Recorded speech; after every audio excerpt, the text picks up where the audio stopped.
Welcome back, guys, to another video. This one I was not planning on doing, but I love this movie so much, and it's brand new for the most part. It came out this month and this year, of course, and that is The Tomorrow War, and we're going to get into it. I haven't done a review on a movie since Cherry, back when I had my original setup, so we're going to dive into this. It's not going to be too long, but I do want to give my thoughts on it, why I love the movie, and why I think some of these critics are just laughable. Before we do, be sure to subscribe, and drop a comment, and leave a like if this added any value to your day. Yeah, so let's get into it. Tomorrow War is essentially a sci-fi movie, a doomsday movie, a time travel movie that stars a pretty large cast of, phenomenal actors and actresses: Chris Pratt, Yvonne Strahovski, J.K. Simmons, Sam Richardson, Betty Gilpin, and Edwin Hodge. And really, this is just a different take, I think, on doomsday type of movies. I'm sure, you could obviously point to movies in the past that have the doomsday aspect and going back in time to fix things. This is a little different. And so, basically what ends up happening at the start is, we get, and I'm not spoiling, this is a spoiler-free review because I do want people to go see it. But at the start, since it's in the trailer, there's a soccer game. And during the soccer game, these people from 2051 teleport to, it's 2022, I believe. And they teleport to that soccer game to basically warn the world, like, look, we're getting our butts kicked right now. And there is an alien race that is going to wipe us from existence, so we need your help. And so it's interesting because, you wonder, like, what would that do if that happened in real life? Couldn't tell you because it's never happened, but hopefully it never does. So yeah, that happens. And then eventually, we move forward throughout the movie, and you can see the government has taken steps to help the future fight, which is the Tomorrow War. And of course, we have our protagonist, the main character, Chris Pratt's character. And his name is Dan Forrester, and he's going to go back in time and help. And basically, that's as much as I'm going to give you because I don't want to spoil anything, because that's all in the trailer, right? But this movie was pretty awesome. Okay, I think I understand this is their job, right? I understand, if you're a movie critic for a living, like, yes, you deserve credibility. Like, yes, like, that's your job. You're a professional in that area. And there's some good critics out there. But then there's also some bad critics. And so, I understand it's all opinion based, but when you start getting kind of condescending, I'm just going to read some of these reviews. I mean, it's like ridiculous to me. It's no wonder why Rotten Tomatoes, with the, of course, the critics, it's 55, and then with the audience is 81%. Luckily, movies aren't made for critics, they're made for the audience. Just saying. So we have Wenlei Ma from news.com.au says, The Tomorrow War is a movie that needed a surround sound enormous screen experience because its only value is in the spectacle. Not sure if I agree with that. She gave it a 2.5 out of 5, but it's not like a condescending, I don't know. It wasn't my favorite review, but whatever.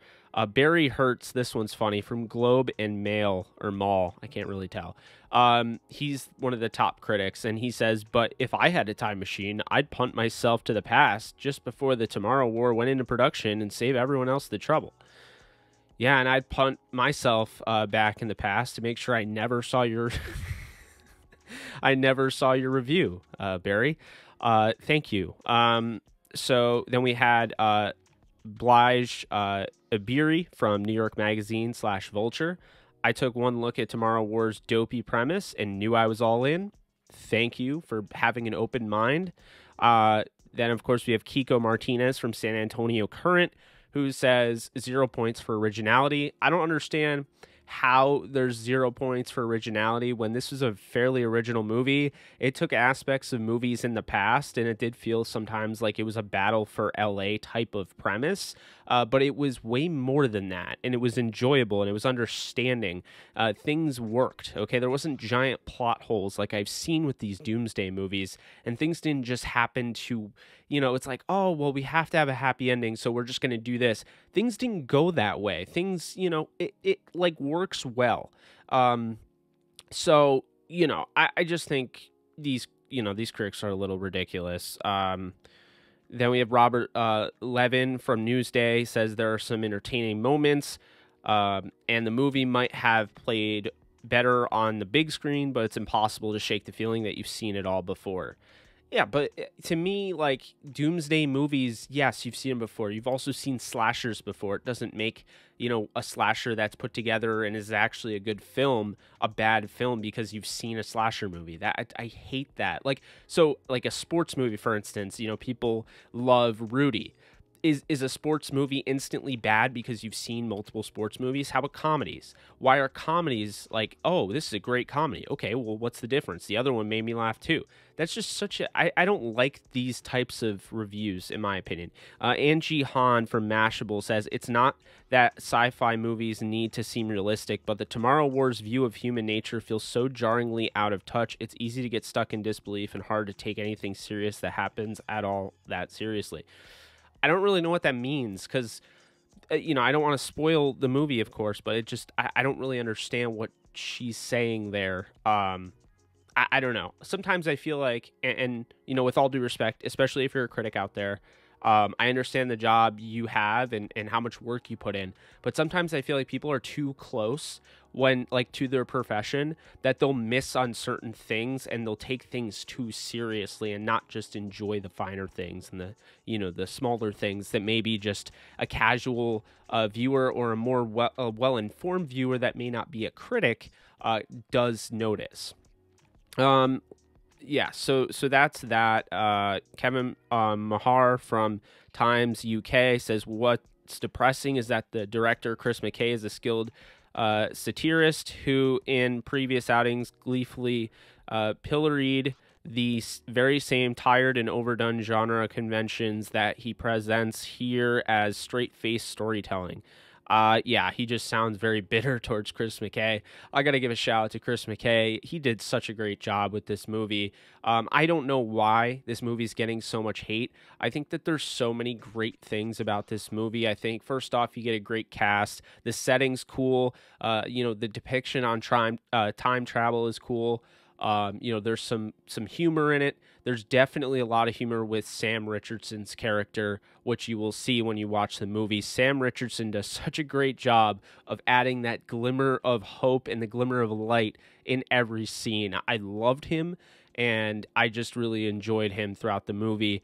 Chris Pratt's awesome. Okay, he's already proven this.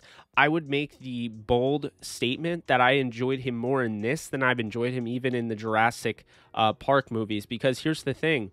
This was his movie, but it was so original. It wasn't a remake. It wasn't a sequel, and I guess that's kind of the annoying thing about this, how it's not called original, and yet all we're seeing all the time are remakes, reboots, and prequels and spin-offs. And so in a world of all of those movies, you get a movie here that's original, you get a movie that isn't a sequel, a reboot, a spin-off, a prequel, and we're still getting this negativity.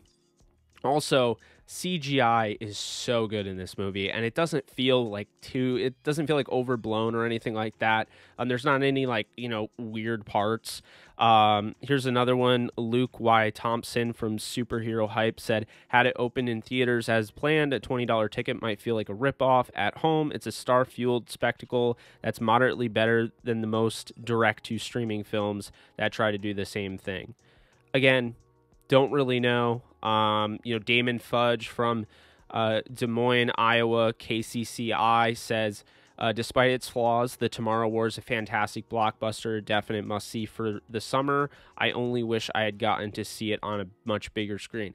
That's fair. I watched it on my 49-inch monitor, so I did somewhat see it on a decently sized screen.